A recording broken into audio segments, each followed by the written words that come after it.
പ്രാണ എന്ന യൂട്യൂബ് ചാനലിലേക്ക് എല്ലാവർക്കും സ്വാഗതം. ഇന്ന് നമ്മൾ സംസാരിക്കാൻ പോകുന്നത് പേരയിലയുടെ ഗുണങ്ങളെക്കുറിച്ചാണ്. ആയുർവേദം മുതൽ വൈദ്യശാസ്ത്രം വരെ പേരയിലകൾ ആൻറ്റി ഓക്സിഡൻറ്റുകൾ, ആൻറ്റി ഇൻഫ്ലമേറ്ററി സംയുക്തങ്ങൾ, സസ്യാധിഷ്ഠിത പോഷകങ്ങൾ എന്നിവയ്ക്ക് വിലമതിക്കപ്പെടുന്നു. ക്വെർസെറ്റിൻ പോലുള്ള ഫ്ലേവനോയിഡുകൾ അവയിൽ ധാരാളമായി അടങ്ങിയിട്ടുണ്ട്. കൂടാതെ ആൻറ്റി മൈക്രോബിയൽ ഗുണങ്ങളുമുണ്ട്.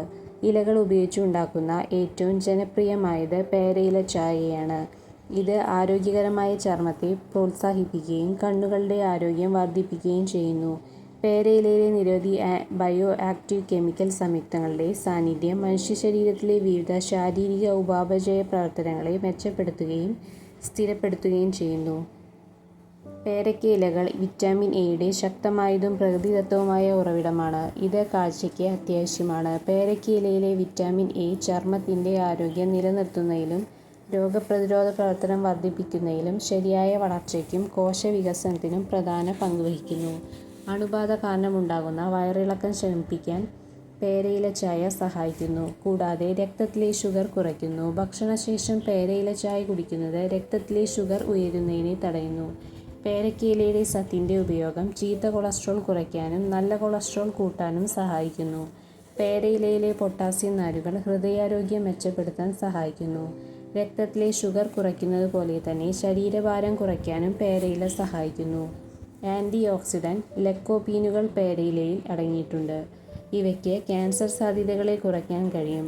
വിറ്റാമിൻ സി ഉയർന്ന അളവിൽ അടങ്ങിയിരിക്കുന്നതിനാൽ പേരയ്ക്ക ഇലയുടെ പൗഡർ മുഖത്ത് ഉപയോഗിക്കുന്നത് മുഖക്കുരുവിൻ്റെ പ്രശ്നങ്ങളെ പൂർണ്ണമായും ഒഴിവാക്കാനും മുഖത്തെ പേശികളെ ശക്തമാക്കാനും സഹായിക്കുന്നു. കിഡ്നി സംബന്ധമായ രോഗമുള്ള ചിലർക്ക് പൊട്ടാസ്യത്തിൻ്റെ അളവ് ഭക്ഷണത്തിൽ നിയന്ത്രിക്കേണ്ടതായി വരും. അങ്ങനെയുള്ള രോഗികൾക്ക് പേരയില ഉപയോഗിക്കാതിരിക്കുക.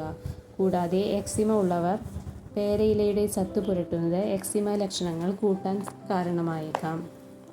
പേരയില ചായ ഉണ്ടാക്കുന്നത് എങ്ങനെയെന്ന് നോക്കാം. 4-5 പേരയില നന്നായി കഴുകി അഴുക്ക് നീക്കം ചെയ്യുക. ഒരു ചീനിച്ചട്ടിയിൽ 2 കപ്പ് വെള്ളം തിളപ്പിക്കുക. തുടർന്ന് ഇലകൾ ചേർക്കുക. കുറഞ്ഞ ചൂടിൽ 10-12 മിനിറ്റ് വേവിക്കുക. തീ ഓഫ് ചെയ്യുക. മൂടി വയ്ക്കുക.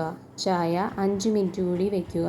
ഒരു കപ്പിലേക്ക് അരിച്ചെടുക്കുക. ആവശ്യമെങ്കിൽ തേനോ നാരങ്ങയോ ചേർത്ത് ചൂടോടെ കഴിക്കുക.